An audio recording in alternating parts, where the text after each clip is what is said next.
And finally, Saeed is asked if there is any minuscule chance of other survivors being found, and Saeed said quickly, no, absolutely not. Now this whole press conference got me wondering why they're even making up the story to begin with, and why so adamant to stick to it. After what they've gone through, none of them should care what the world thinks about them. Now we already know that Oceanic gave them a big sum of money for the crash, so I don't think it would be someone paying them money to keep them quiet or not tell about the island. So I'm thinking it's more along the lines of what Ben told Saeed, kind of blackmailing him, either Ben or Widmore doing this, that if they tell about the island, their friends will be hurt. Even though the story might be too strange to tell people, like you can imagine telling people about a polar bear infested island with black smoke that reads minds. I still think there's a reason for their silence, as they're not even telling their closest family members about the island. And Saeed, he was asked if there's any remote chance of anyone from the plane surviving, and he states no, absolutely not, right away.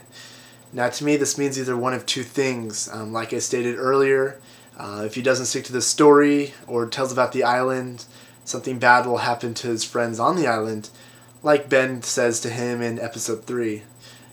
Or maybe the island's just gone. It vanished. He doesn't know where or when it is, and maybe this could have to do with the island moving. After the lying press conference, they start to leave, and Karen tells Saeed that a lady's outside waiting for him, and it turns out to be Nadia, and they have, of course, the passionate moment. Back to the past, Saeed makes it to the island with the Zodiac, and finds out that Jack and Sawyer went chasing after Kimi and his minions, thinking Saeed was with them. We can also see Echo's church in the background here. The first group is getting ready to leave on the Zodiac, and hey, there's Mr. Random Asian Dude again, from Sun's pregnancy. Kate comes back with Aaron, and eventually heads back into the jungle with Saeed to find Sawyer and Jack. Jin basically tells Sun on the Zodiac that thanks to him, she's getting off the island first.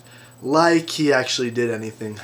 We go to Ben, Locke, and Hurley for the first time this episode, with Ben explaining to them that they're going to the Orchid, which is in a greenhouse, to move the island. Hurley asks him why they didn't just move the island before the freighter guys got there, and Ben tells him that moving the island is extremely dangerous, and only an option of last resort. Ben finds a box under some rocks, obviously knowing what it is.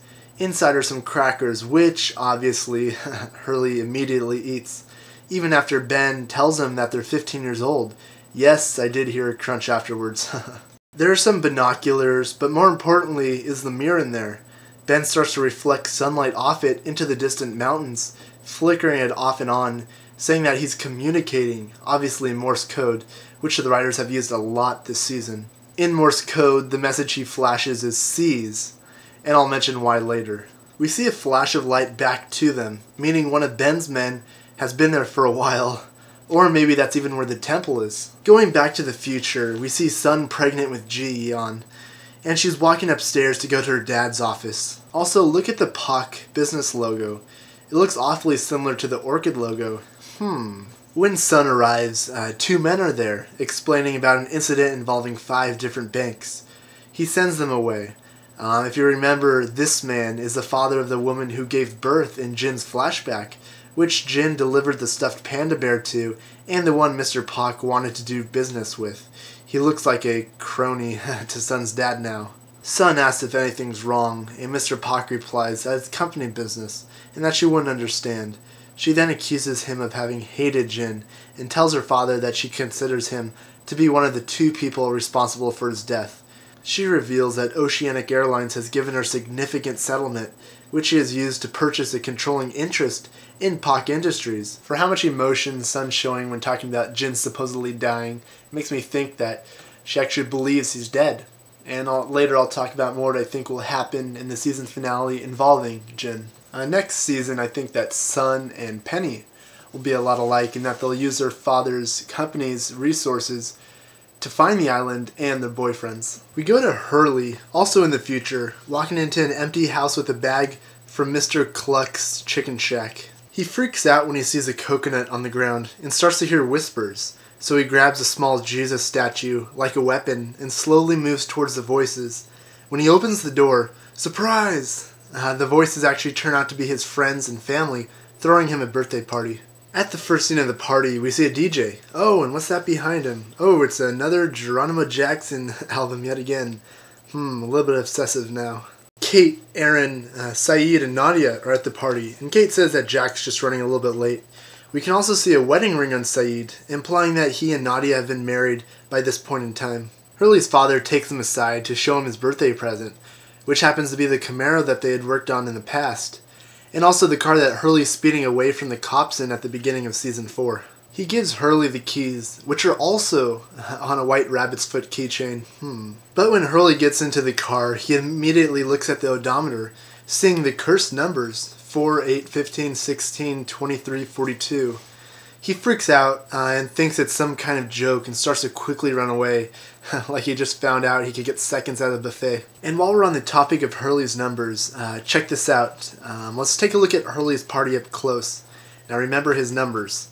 Now we can see here there's 4 palm trees on the deck, and then there's 8 helium balloons over here by the pool. We can then see 15 presents here on the table and 16 party hats worn by people at the party. And lastly, look at the numbers on the jerseys worn by the 2 boys that are crossing over the pool right after they show the DJ. There's 23 and 42. Nice little Easter eggs. We go back to the present with Ben's crew, and they finally arrive at the greenhouse where the orchid is. Ben says that what they need is inside, and that they're already here. We see Kimi's henchmen surrounding the place.